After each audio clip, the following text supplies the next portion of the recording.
অসমৰ অংগনবাড়ী কৰ্মী সহায়িকা মিনি কৰ্মী আশা কৰ্মী আৰু ৰন্ধন কৰ্মীসকললৈ মই বাজেটৰ গুৰুত্বপূৰ্ণ খবৰ লৈ আনিছোঁ।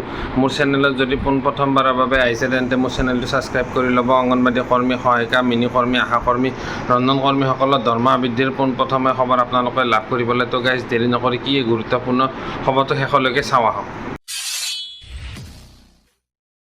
নমস্কাৰ গাইজ, মই মোৰ ইউটিউব চেনেল নিউ ড্ৰিম ব্লগলৈ আপোনালোকক স্বাগতম জনাইছোঁ। আশা কৰোঁ সকলো ভালে কুশলে আছে। গাইজ, অসমৰ শৰৎকালীন বাজেট অধিৱেশন আৰম্ভ হৈছে। ইতিমধ্যে দুদিন গৈছে আৰু এতিয়া প্ৰশ্নোত্তৰ কাল আৰম্ভ হ'ব। এই প্ৰশ্নোত্তৰ কালত বিভিন্ন বিভাগত প্ৰশ্নবিলাক কৰা হ'ব, ক'ত কি অসুবিধা আছে। এতিয়া কথাটো হ'ল গাইজ, অংগনবাড়ী কৰ্মী আশা কৰ্মী মিনি কৰ্মী আৰু যি ৰন্ধন কৰ্মীসকলে মাননি বৃদ্ধিৰ কাৰণে তেওঁলোকে চৰকাৰৰ ওচৰত আবেদন জনাই আছিলে। এই আবেদনসমূহ এই বাজেটত পূৰণ কৰিব নেকি মুখ্যমন্ত্ৰী মহোদয়ে, এইটো এটা বহুত ডাঙৰ প্ৰশ্ন হৈ পৰিছে। গাইজ, এতিয়া কথাটো হ'ল অংগনবাড়ী কৰ্মী সহায়িকা বিত্তমন্ত্ৰী অজন্তা নেওগ বাইদেৱে কিবা কিবি ঘোষণা কৰিছে যদিও মাননি বৃদ্ধিৰ কথা স্পষ্টকৈ একো উল্লেখ কৰা নাই। যদিও অহা 25 তাৰিখ আগষ্ট মাহৰ 25 তাৰিখে এই প্ৰশ্নোত্তৰ কালত অংগনবাড়ী কৰ্মী সহায়িকা মিনি কৰ্মী আশা কৰ্মীসকলৰ দৰমহা বৃদ্ধিৰ কথাটো উত্থাপন কৰাৰ পূৰ্ণ সম্ভাৱনা আছে। আৰু হয়তো এই বাজেট অধিৱেশনত মুখ্যমন্ত্ৰীয়ে হয়তো তেওঁৰ ফালৰ পৰা হয়তো অসম চৰকাৰে কিবা এটা ঘোষণা কৰিব পাৰে মাননি, কিন্তু গোটেইখিনি দৰমহা নাবাঢ়িলেও কিবা অলপ হ'লে তেওঁলোকৰ গোটেইখিনি দাবী নহয় যদিও কিবা অলপ হ'লে দৰমহা অকণমান বৃদ্ধি পোৱাৰ সম্ভাৱনা আছে। গাইজ, আপোনালোকে চেনেলত ভিডিঅ'বোৰ মোৰ শেষলৈকে চাব, আপোনালোকে কথাখিনি গোটেই গম পাব। আৰু শেহতীয়া খবৰ লাভ কৰিবলৈ মোৰ চেনেলটো ছাবস্ক্ৰাইব কৰিলে আপোনালোকে ভিডিঅ'সমূহ চাই থাকিলে আপোনালোকে গম পাব। অহাকালি 25 তাৰিখত এটি আশা কৰা গৈছে এই অংগনবাড়ী কৰ্মী সহায়িকাৰ যি দৰমহা বৃদ্ধিৰ প্ৰস্তাৱ আছিলে এই প্ৰস্তাৱটোৰ বিষয়ে আলোচনা হ'ব বুলি। এই অংগনবাড়ী কৰ্মী সহায়িকাসকলে এখন প্ৰেছ বিবৃতি প্ৰকাশ পাইছে যে তেওঁলোকক তেওঁলোকৰ যি সমস্যা আছে মুখ্যমন্ত্ৰী মহোদয়ে সমাধান কৰাৰ বিপৰীতে তেওঁলোকক দুটা ভাগত ভাগ কৰিব খুজিছে।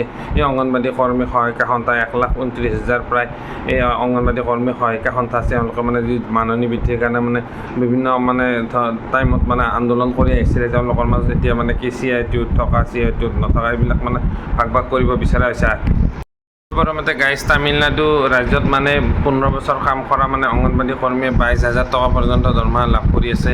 মিনি কৰ্মীয়ে 10,000 টকাকৈ লাভ কৰি আছে। কিন্তু অসমত একেবাৰে কম পইচা 6,500 টকা লাভ কৰি আছে। আপোনালোকক প্ৰেছ বিবৃতিখন মই আপোনালোকৰ ভিডিঅ'ত শ্বেয়াৰ কৰিছোঁ। এই ভিডিঅ'খন আপোনালোকে ভালদৰে পঢ়ি চাই ল'ব। কথা এজন অংগনবাড়ী কৰ্মীয়ে 12,000 আৰু লগতে সহায়িকাই 7,000, মিনি কৰ্মীয়ে 10,000 টকাকৈ লাভ কৰিব বুলি যোৱা 2023ত যি আন্দোলন হৈছিল বা প্ৰতিবাদ হৈছিল, এই প্ৰতিবাদত সঞ্চালক মহোদয়ে মানি লৈছিল এই প্ৰস্তাৱসমূহ।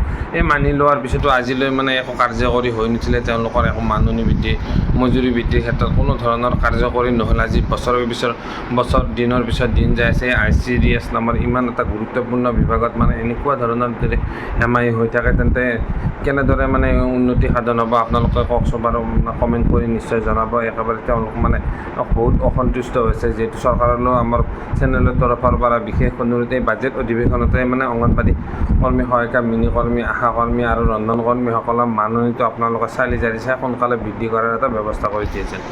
ভিডিঅ'টো যদি ভাল লাগিছে, কিবা যদি ইনফৰমেশ্যন লাভ কৰা বুলি ভাবিছে তেন্তে মোৰ চেনেলটো ছাবস্ক্ৰাইব কৰা আৰু ভিডিঅ'সমূহ লগৰ বান্ধৱীসমূহক শ্বেয়াৰ কৰিবলৈ নাপাহৰিব। তো গাইজ, আজিৰ ভিডিঅ'টো মই ইমানতে সমাপ্ত কৰিছোঁ। তেতিয়ালৈকে চাই থাকিব মোৰ এই নিউ ড্ৰিম ব্লগ চেনেলটো। গতিকে আজিলৈ বাই।